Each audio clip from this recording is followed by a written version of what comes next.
ಇವತ್ತು ನಾನು ಬೆಳಗಿನ ತಿಂಡಿಗೆ ಮಾಡುವಂತಹ ವಿಭಿನ್ನವಾದಂತಹ ರೆಸಿಪಿಯೊಂದಿಗೆ ಬಂದಿದ್ದೇನೆ. ನಾನು ಮಾಡ್ತಾ ಇರೋದು ಸೌತೆಕಾಯಿಯ ಚಪಾತಿ. ಹಾಯ್ ಫ್ರೆಂಡ್ಸ್, ಎಲ್ಲರಿಗೂ ನಮಸ್ಕಾರ. ವೆಲ್ಕಮ್ ಟು ಸಂತೃಪ್ತಿ ಕಿಚನ್. ಮಾಮೂಲಿ ಚಪಾತಿಗಿಂತ ಸ್ವಲ್ಪ ಡಿಫ್ರೆಂಟ್ ಆಗಿದೆ. ಹೇಗೆ ಮಾಡೋದು ನೋಡೋಣ. ಇದಕ್ಕೆ ನಾನು ಒಂದು ಸೌತೆಕಾಯಿಯನ್ನು ತೊಳೆದಿಟ್ಕೊಂಡಿದ್ದೇನೆ. ಬದಿಯನ್ನು ಕಟ್ ಮಾಡಿ ಈ ರೀತಿ ಕಹಿ ಭಾಗವನ್ನು ತೆಗಿತಾ ಇದ್ದೇನೆ. ನೀವು ತಿಂದು ನೋಡಿ ಸೌತೆಕಾಯಿ ಹಾಕೋದೇ ಒಳ್ಳೆಯದು, ಏಕೆಂದರೆ ಕೆಲವೊಂದು ಸೌತೆಕಾಯಿ ಕಹಿ ಬಂದ್ಬಿಡುತ್ತೆ. ಹಾಗಾಗಿ ಇಲ್ಲಿ ನಾನು ಸಿಪ್ಪೆಯನ್ನಾಗಲಿ ತಿರುಳನ್ನಾಗಲಿ ಯಾವ್ದು ಸಹ ತೆಗಿತಾ ಇಲ್ಲ, ಎಳೆಯದಾಗಿದೆ. ಹಾಗಾಗಿ ಈ ರೀತಿ ರೌಂಡ್ ಆಗಿ ಹೆಚ್ಚಿಟ್ಕೋತಾ ಇದ್ದೇನೆ. ಇದನ್ನು ಹೆಚ್ಚಿರುವಂತಹ ಸೌತೆಕಾಯಿಯ ಹೋಳನ್ನು ಮಿಕ್ಸರ್ ಜಾರ್ಗೆ ಹಾಕೋತಾ ಇದ್ದೀನಿ. ಹಸಿ ಸೌತೆಕಾಯಿಯನ್ನೇ ನಾವಿಲ್ಲಿ ರುಬ್ಬಿ ಚಪಾತಿಯನ್ನು ಮಾಡ್ತಾ ಇರೋದು. ಸೌತೆಕಾಯಿಯ ಪರಿಮಳದೊಂದಿಗೆ ಈ ಚಪಾತಿ ತುಂಬಾ ರುಚಿಯಾಗಿರುತ್ತೆ. ಖಾರಕ್ಕೆ ಒಂದು 4 ಹಸಿ ಮೆಣಸಿನ್ಕಾಯಿನ ಹಾಕ್ತಾ ಇದ್ದೇನೆ, ಮತ್ತು ಒಂದು ಸ್ವಲ್ಪ ಕೊತ್ತಂಬರಿ ಸೊಪ್ಪನ್ನು ಹಾಕ್ತಾ ಇದ್ದೀನಿ. ಕಟ್ ಮಾಡಿರೋಂತಹ 1 ಇಂಚಿನಷ್ಟು ಶುಂಠಿಯನ್ನು ಹಾಕ್ತಾ ಇದ್ದೀನಿ. ಸೌತೆಕಾಯಿಯ ಹಸಿ ವಾಸನೆ ಹೋಗಬೇಕು ಅಂತ, ಅದ್ರ ಒಟ್ಟಿಗೆ ಒಳ್ಳೆ ಪರಿಮಳ ಆಗಬೇಕು ಅಂತಂದರೆ ನೀವು ಶುಂಠಿ ಕೊತ್ತಂಬರಿ ಸೊಪ್ಪನ್ನು ಹಾಕಬೇಕಾಗತ್ತೆ. ಸ್ವಲ್ಪ ನೀರನ್ನು ಹಾಕಿ ನುಣ್ಣಗೆ ಇದನ್ನು ಹರ್ಕೊಂಡು ಬರ್ತೀನಿ.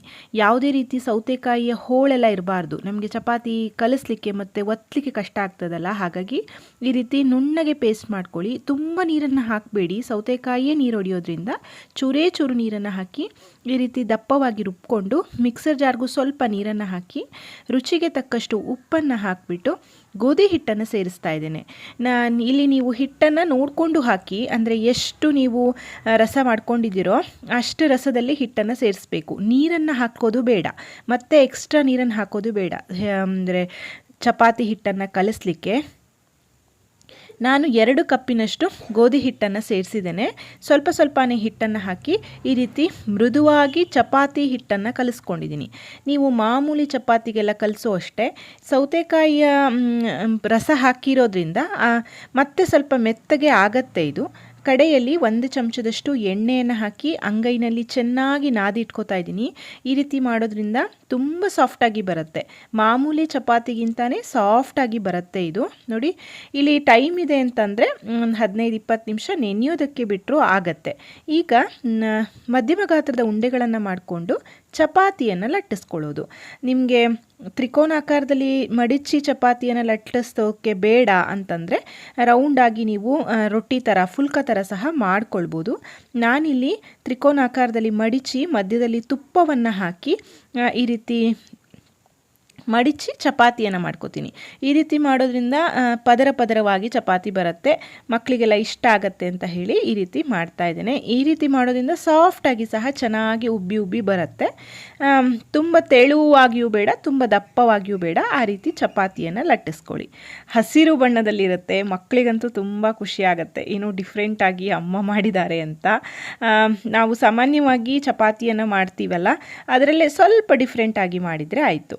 ಚಪಾತಿಯನ್ನು ಲಟ್ಟಿಸ್ಕೊಂಡು ಕಾದಿರೋಂತಹ ಕಾವಲಿಗೆ ಹಾಕಿ ಮೇಲ್ಗಡೆಯಿಂದ ತುಪ್ಪನೋ ಎಣ್ಣೆನೋ ನಿಮಗೆ ಯಾವ್ದು ಸಹ ಹಾಕ್ಬೋದು. ನಾನಿಲ್ಲಿ ತುಪ್ಪವನ್ನು ಹಾಕಿದ್ದೇನೆ. 1 ಚಮಚದಷ್ಟು ತುಪ್ಪವನ್ನು ಹಾಕ್ಕೊಂಡು ಎರಡೂ ಕಡೆ ಚೆನ್ನಾಗಿ ಬೇಯಿಸ್ಕೊಳ್ಳೋದು. ನೋಡಿ ಎಷ್ಟು ಚೆನ್ನಾಗಿ ಇದು ಉಬ್ಬಿ ಸಹ ಬರುತ್ತೆ, ತುಂಬಾ ಚೆನ್ನಾಗಿ ಉಬ್ಬಿ ಬರುತ್ತೆ. ಮತ್ತು ಇದು ಲಂಚ್ ಬಾಕ್ಸಿಗೆ ಒಂದು ಹೇಳಿ ಮಾಡಿಸಿದಂತಹ ರೆಸಿಪಿ. ತಣ್ಣಗಾದ್ಮೇಲೂ ಸಹ ತುಂಬ ಸಾಫ್ಟಾಗಿರುತ್ತೆ, 2 ಬೆರಳಿನಲ್ಲಿ ತುಂಡಾಗುವಂತಹ ಚಪಾತಿ. ಇದಕ್ಕೆ ನಾವು ಕೊತ್ತಂಬರಿ ಸೊಪ್ಪು, ಶುಂಠಿ, ಹಸಿಮೆಣಸೆಲ್ಲ ಹಾಕಿರೋದ್ರಿಂದ ಸೈಡ್ ಡಿಶ್ನ ಅವಶ್ಯಕತೆ ಇರೋದಿಲ್ಲ.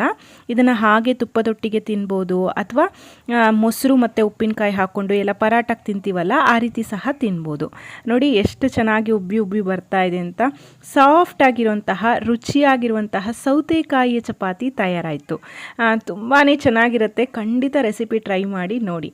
ನಾನು ಈ ಚಪಾತಿಯನ್ನು ಮೊಸರು ಮತ್ತು ಉಪ್ಪಿನಕಾಯಿ ಒಟ್ಟಿಗೆ ಸರ್ವ್ ಮಾಡ್ತಾ ಇದ್ದೀನಿ. ಮೊಸರು ಉಪ್ಪಿನಕಾಯಿ ಒಟ್ಟಿಗೆ ತುಂಬ ರುಚಿಯಾಗಿರುತ್ತೆ. ಇಲ್ಲಾಂದರೆ ನಿಮ್ಮ ಇಷ್ಟದ ಯಾವುದಾದ್ರೂ ಚಟ್ನಿ ಪುಡಿ, ಪಲ್ಯ, ಚಟ್ನಿ ಜೊತೆ ಸಹ ನೀವು ಸರ್ವ್ ಮಾಡ್ಬೋದು. ನೋಡಿದ್ರಲ್ಲ ಫ್ರೆಂಡ್ಸ್, ಮಾಡೋದು ಈಸಿ ಇದೆ. ರೆಸಿಪಿ ಟ್ರೈ ಮಾಡಿ ಹೇಗಾಯ್ತಂತ ತಿಳಿಸಿ. ಅದಕ್ಕೂ ಮುಂಚೆ ವಿಡಿಯೋಕ್ಕೊಂದು ಲೈಕ್ ಮಾಡಿ, ವಿಡಿಯೋವನ್ನು ನಿಮ್ಮ ಫ್ರೆಂಡ್ಸ್ ಆ್ಯಂಡ್ ಫ್ಯಾಮಿಲಿ ಜೊತೆ ಶೇರ್ ಮಾಡಿ. ಮತ್ತೊಂದು ಅಡುಗೆಯೊಂದಿಗೆ ಮತ್ತೆ ಬರ್ತೇನೆ. ಅಲ್ಲಿವರೆಗೂ ಥ್ಯಾಂಕ್ ಯು.